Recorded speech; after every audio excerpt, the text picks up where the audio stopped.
ధన్యవాదాలు అధ్యక్ష. అధ్యక్ష, గవర్నమెంట్ నుంచి ఆన్సర్ రాలేదు అధ్యక్ష మెంబర్కి. అది అసెంబ్లీ సెక్రటేరియట్ వాళ్ళు పంపించట్లేదు.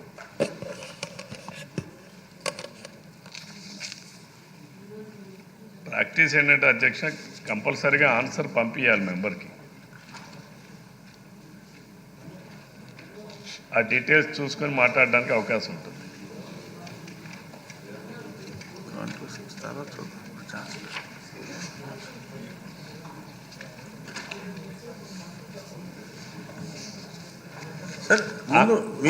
ఉన్న ప్రశ్న అడగండి. అది కాదు అధ్యక్ష, ఆన్సర్ రాలేదు అధ్యక్ష. ఆన్సర్ లేకుండా నేనేం అడగని చెప్పండి. మంత్రి గారు ఎస్ నో అంటే నాకేం తెలుస్తుంది చెప్పండి. యాక్చువల్గా సెక్రటరీ వాడికి డీటెయిల్స్ పంపించడం జరిగింది డిపార్ట్మెంట్ నుంచి. సరే, మీకు తెలిసిన విషయాలను అడగండి. మీకు ఆన్సర్ తెలియకుండా డిపార్ట్మెంట్ నుంచి ఆన్సర్ రాకపోవడం అనేది ఇట్స్ నాట్ కరెక్ట్. అది కరెక్టే రవికుమార్ గారు. అది మీకు తెలిసిన విషయం కాబట్టి మీరు ప్రశ్న వేశారు కాబట్టి. నాకు తెలిసిన విషయం కాదు అధ్యక్ష ఇది. అంటే నేను అనేది అధ్యక్ష ఒక్క నిమిషం. సరే, ఆన్సర్ రాలేదు కాబట్టి వాయిదా వేసేద్దాం. నన్ను వాయిదా ఇది ప్రజల సమస్య అధ్యక్ష. ఇది నా వ్యక్తిగత సమస్య కాదు. వాయిదా అనేది కాదు అధ్యక్ష. ఈ సభ ద్వారా ప్రజలకు న్యాయం జరగాలి అధ్యక్ష. 2007లో ప్రారంభించినటువంటి రాజీవ్ స్వగృహ స్కీమ్ అధ్యక్ష ఇది. ఇప్పుడు 2025లో ఉన్నాం అధ్యక్ష. 2025 నుంచి అంటే ఎన్ని సంవత్సరాలు అయింది అధ్యక్ష? సమారమి 20 సంవత్సరాలు కావస్తా ఉంది అధ్యక్ష. నేను గౌరవ మంత్రి గారికి స్ట్రైట్గా 4 పాయింట్స్ అడుగుతా అధ్యక్ష. మీరు రాజీవ్ స్వగృహ కార్పొరేషన్ ఏర్పాటు చేసి ఆ రోజు 5 లక్షల క్యాపిటల్తో, షేర్ క్యాపిటల్తో ఏర్పాటు చేసినటువంటి ఈ వ్యవస్థని మీరు 1000 కోట్ల రూపాయలు బ్యాంక్ లోన్ తీసుకొచ్చారు అధ్యక్ష. ఆ రోజుకి అధ్యక్ష దీని వాల్యూని 8,000 కోట్లు, 8,504 కోట్ల రూపాయలతో ఉమ్మడి ఆంధ్రప్రదేశ్లో 32 ప్రాజెక్ట్స్ అధ్యక్ష. మన రెసిడ్యువల్ స్టేట్ అయిపోయిన తర్వాత ఇది మనకి 1000 కోట్లేమో బ్యాంకుల నుంచి తీసుకొచ్చారు అధ్యక్ష. 455 కోట్లేమో పబ్లిక్ కట్టినటువంటి అప్లికేషన్ ఫీజు అధ్యక్ష. అట్లానే ప్రజల నుంచి ప్లాట్లకు వసూలు చేసింది అధ్యక్ష. ఇవన్నీ కలిపి 455 కోట్ల అధ్యక్ష. ఇప్పుడు మన రాష్ట్రం విడిపోయిన తర్వాత వీళ్ళు తీసుకుని 10 ప్రాజెక్ట్ అధ్యక్ష. అందులో అనంతపూర్ ఎంత అధ్యక్ష? 6 ఎకరాలు అధ్యక్ష. అనంతపూర్ అండ్ కర్నూలు చాలా మియర్ అధ్యక్ష. శ్రీకాకుళం జిల్లాలో ఎచ్చెర్ల, విశాఖపట్నంలో ఎండాడ, ఇవి చూసుకుంటే అధ్యక్ష ఈరోజు వాటి వాల్యూస్ని గవర్నమెంట్ ఎప్పటికప్పుడు రివైజ్ చేస్తుంది. నేను అడుగుతుంది ఏంటంటే, మంత్రి గారికి అడిగింది నాకు ఆన్సర్ రాలేదు అధ్యక్ష. మీరు కార్పొరేషన్ వాళ్ళు 1000 కోట్ల రూపాయలు బ్యాంకు నుంచి లోన్ తీసుకొచ్చారు. అది ఏం చేశారు, ఎక్కడుంది? First question. రెండో క్వశ్చన్ అధ్యక్ష, వీళ్ళు వేసినటువంటిది మన ఆంధ్రప్రదేశ్ రాష్ట్రానికి సంబంధించి మాట్లాడతాను అధ్యక్ష. 2007 నుంచి మాట్లాడను. మన ఆంధ్రప్రదేశ్ రాష్ట్రంలో ఉన్నటువంటి టోటల్ ఎక్స్టెంట్ ఆఫ్ ల్యాండ్ 571 ఎకరాలు అధ్యక్ష. మొత్తం రాజీవ్ స్వగృహలో ఉన్నటువంటి 10 ప్రాజెక్టులకి కలిపి ప్లాట్లు వేసిందేమో 8,550 అధ్యక్ష. నెంబర్ ఆఫ్ హౌసెస్ గ్రౌండెడ్ 3,819 అధ్యక్ష. Completed houses 879 available, sold 870, balance 9. అంటే కంప్లీట్ అయిపోయిన ఇల్లు అమ్మకుండా ఉన్నవి 9 ఉన్నాయి అధ్యక్ష. అలానే సెమీ ఫినిష్డ్ హౌసెస్ అధ్యక్ష అవైలబుల్ 1105, సోల్డ్ 160, బ్యాలెన్స్ 945 అధ్యక్ష. అలానే plots available plots 2,633, sold 1,475, balance 1,158. నేను ఇందాక అడిగాను అధ్యక్ష. 20 సంవత్సరాలు అయింది. మీరు ఎప్పుడులోగా ఎందుకు ఈ ప్లాట్స్ని అమ్మలేకపోతా ఉన్నారు? ఇది ఎలా ఉందంటే అధ్యక్ష, రాజీవ్ స్వగృహలో పనిచేస్తున్న 79 మంది ఉద్యోగస్తులకి ఇది కల్పతరు అధ్యక్ష. అక్కడ ఉన్న ఎండీలకి వాళ్ళకి అందరికీ రాజీవ్ స్వగృహ కార్పొరేషన్ ద్వారా కారు ఉంటుంది, లేకపోతే ఫెసిలిటీస్ ఉంటాయి. కార్పొరేషన్ డబ్బుల్ని వినియోగించుకోవడానికి తప్ప. అంటే మంత్రి గారు వివరంగా ఇస్తాను అని చెప్పి అన్నారు. వారి సంబంధిత అధికారులతో అంటే నేను డైరెక్ట్ గా అడుగుతున్నాను అధ్యక్ష, మంత్రి గారు నేను అడిగిన 1000 కోట్లు తీసుకొచ్చారు, అది ఏం చేశారు చెప్పనండి అధ్యక్ష. ఇప్పుడు చెప్పలేదండి. మీరు ప్రజల దగ్గర కలెక్ట్ చేసింది 455 కోట్లు కలెక్ట్ చేశారు అధ్యక్ష.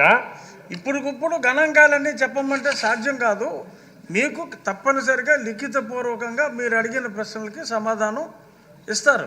నాకు ఇప్పుడే చెప్పాలి అది కాదు అధ్యక్ష, 20 సంవత్సరాలు అయింది అధ్యక్ష. నేను నిన్నటి ప్రాజెక్ట్ మాట్లాడడం లేదు. ఇప్పుడేనండి. లేదు అంటారు రెరా. నేను అడుగుతా ఉన్నాను అధ్యక్ష, ఈ సభ ద్వారా గౌరవ మంత్రి గారిని, మీరు ఇప్పుడు అడిగారు, మీరు కాంపన్సేషన్ చెల్లిస్తారా? కాంపన్సేషన్ అయినా ఆ వినియోగదారులకు చెల్లిస్తారా అంటారు రెరా యాక్ట్ ప్రకారం? లేదంటే మంత్రి గారిని ఈ 10 ప్రాజెక్టుల మీద ఒక రివ్యూ తీసుకొని సభ్యుల్ని పిలిచి ఒక రివ్యూ పెట్టమన్నారు సార్. మీరు అడిగిన ప్రశ్నలు సంబంధిత అధికారులు గౌరవనీయులైన మంత్రి గారు నోట్ చేసుకోవటం నేను చూసా.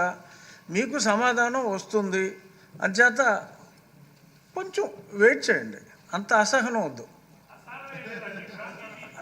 అవును, మీరు ఇందులో చాలా మంది బాధపడిన వాళ్ళు ఉన్నారు అధ్యక్ష. అంటే మీరు అర్థం చేసుకోండి, డబ్బులు కట్టారు బాబు గారు.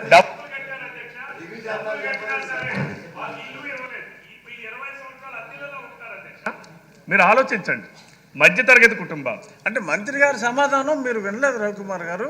ఇది రివ్యూ చేసి డీటెయిల్ గా అధ్యక్ష, దీని మీద 2 జీవోఎంలు జరిగాయి అధ్యక్ష. 2 క్యాబినెట్ సబ్ కమిటీలు వేశారు అధ్యక్ష. రాష్ట్రం విడిపోయిన తర్వాత కూడా వేశారు అధ్యక్ష. తెల్లారిపోయేలా ఉందండి. రామకృష్ణ బాబు గారు త్వరగా. సార్ అధ్యక్ష, సుమారు 8,000 మందికి ఇంకా 5,000 రూపాయలు 20 సంవత్సరాల క్రితం కట్టిన వాళ్ళకి ఇవ్వలేదు. అప్పుడేమో మన ప్రతిపక్షంలో ఉన్నప్పుడే విశాఖ భూములు అమ్మడానికి వీల్లేదని చెప్పి మన పార్టీ తరఫున కోర్టులో కూడా వేయటం జరిగింది. అదే పాయింట్. మరలా ఇప్పుడు అమ్మటానికి లీగలో ఇది తీసుకోవాలి, పరిశీలించాలంటే ఎలా అధ్యక్ష? డెఫినెట్గా పరిశీలించాలి. దయచేసి క్యాన్సిల్ చేసి మన ప్రభుత్వానికి వినియోగించమని చెప్తున్నాను. వాల్యుబుల్ ల్యాండ్స్ అవి అక్కడ 60,000 అప్సెట్ ప్రైస్ పెడితే 60,500కే 32 మంది సిండికేట్ అయ్యి ఎంత నష్టం ఉంది అధ్యక్ష ప్రభుత్వానికి? దయచేసి క్యాన్సిల్ చేసి ప్రభుత్వానికి ఉపయోగపడే విధంగా వాడమని విశాఖ ప్రజల తరఫున నేను మంత్రి గారిని కోరుకుంటున్నాను అధ్యక్ష. మళ్ళీ ఇంకో ప్రశ్నకు తావు లేకుండా జస్ట్ ఫినిష్ చేయండి మంత్రి గారు. అధ్యక్ష, సభ్యులు చెప్పినట్టు యాక్చువల్గా కన్సర్న్ ఎమ్మెల్యేల వాళ్ళతో ఖచ్చితంగా నేను మీటింగ్ పెట్టి దీని మీద డీటెయిల్డ్గా అధికారులతో కూర్చొని పెట్టి యాక్చువల్గా ఏం చేయాలి, ఇంకా బెటర్గా చేస్తే ఎలా ఉంటుందో ముందుకు చేయడం జరుగుతుంది అధ్యక్ష. అయితే క్యాన్సిల్ చేయమని సభ్యులు వెలగపూడి రామకృష్ణ గారు యాక్చువల్గా అడుగుతున్నారు. అయితే క్యాన్సిల్ చేయడంలో ఉండే లీగల్ ఇష్యూస్ ఫస్ట్ పరిశీలించాలి అధ్యక్ష. పరిశీలించి దాన్ని బట్టి ఏం చేయాలో చేస్తూ ముందుకు పోవటం జరుగుతుంది అధ్యక్ష. క్వశ్చన్ నెంబర్ 696 గొట్టిపాటి రవికుమార్ గారు.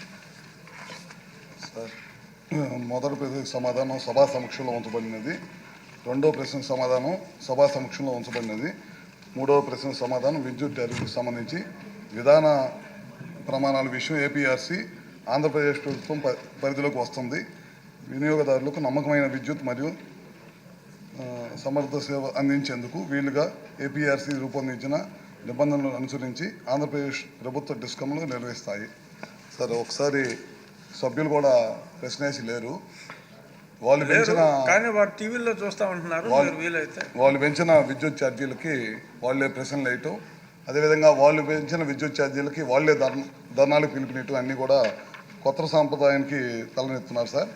ముఖ్యంగా 2022, 23, 24 సంవత్సరాలకు సంబంధించి fuel and power purchases charges దాదాపు పెద్ద ఎత్తున వాళ్ళు ప్రజల మీద భారం మోపి దాదాపు 15,000 కోట్ల పైన ప్రజల మీద భారం వేయటం కూడా జరిగింది సార్.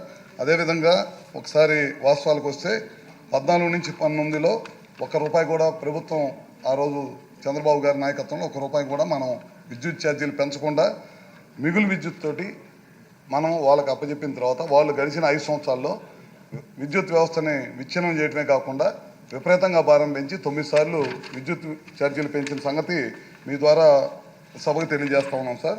అదే కాకుండా ఈ రాష్ట్రానికి వచ్చే పెట్టుబడులన్నింటిని కూడా నిర్వీర్యం చేయడం జరిగిపోయింది. దాదాపు 14 నుంచి 19 సంవత్సరాల్లో దాదాపు 7 నుంచి 8 గిగావాట్ల రెన్యూబుల్ ఎనర్జీని మనం ఈ రాష్ట్రంలోకి తీసుకురావడం జరిగింది చాలా పెద్ద ఎత్తున. తీసుకొచ్చిన దానికి ఆ రోజు వచ్చిన ఇంత పెద్ద ఎత్తున పెట్టుబడులు వచ్చినాయనే ఉద్దేశంతో వీళ్ళందరూ కూడా పవర్ని తీసుకోకుండా పవర్ షట్ డౌన్ చేసేసి చాలా పెద్ద ఎత్తున పవర్ పర్చేజ్ చేయటం వల్ల ఈ భారం ప్రజల మీద పడింది అనేది మీ ద్వారా తెలియజేస్తా ఉన్నాను. దాదాపు మన ప్రభుత్వం అధికారంలోకి వచ్చిన తర్వాత, కూటమి ప్రభుత్వం అధికారంలోకి వచ్చిన తర్వాత పవర్ పర్చేజెస్ కొనకూడదు అనే ఉద్దేశంతో చాలా పెద్ద ఎత్తున పవర్ పర్చేజెస్ అన్నీ కూడా డౌన్ చేశాం. దాదాపు వాళ్ళైతే పవర్ పర్చేసెస్ మీద దాదాపు 10,000 కోట్ల రూపాయల పైన ఖర్చు పెట్టారు. మనమైతే పూర్తిగా దాన్ని డౌన్ చేసి మన జెన్కోని పవర్ జనరేషన్ వీటీపీఎస్ని కానీ లేకపోతే కృష్ణపట్నంలో ఉన్న మన పవర్ జనరేషన్ని విపరీతంగా పెంచి తద్వారా పవర్ ఈ రాష్ట్ర ప్రజలకు పవర్ అందించాలి, ఎక్కడ కూడా రూపాయి కూడా పెంచకూడదనే ఉద్దేశంతో ఈ కూటమి ప్రభుత్వం ముందుకెళ్తుంది. మేమైతే ఖచ్చితంగా చెబుతున్నాం, ఈ విద్యుత్ ఛార్జీలు గతంలో పెంచి ప్రజల మీద భారం వేసినాయి. మనం పెంచినవి ఒక్క రూపాయి కూడా మనం పెంచలేదు. పదే ప్రజల్లోకి క్వశ్చన్ రూపంలో కానీ ధర్నాల రూపంలో కానీ వైఎస్ఆర్సీపీ వాళ్ళు ప్రజల్లోకి తప్పు సంకేతాలు తీసుకెళ్లాలనే ప్రయత్నం చేస్తూ ఉన్నారు. మనమైతే రూపాయి కూడా పెంచాం.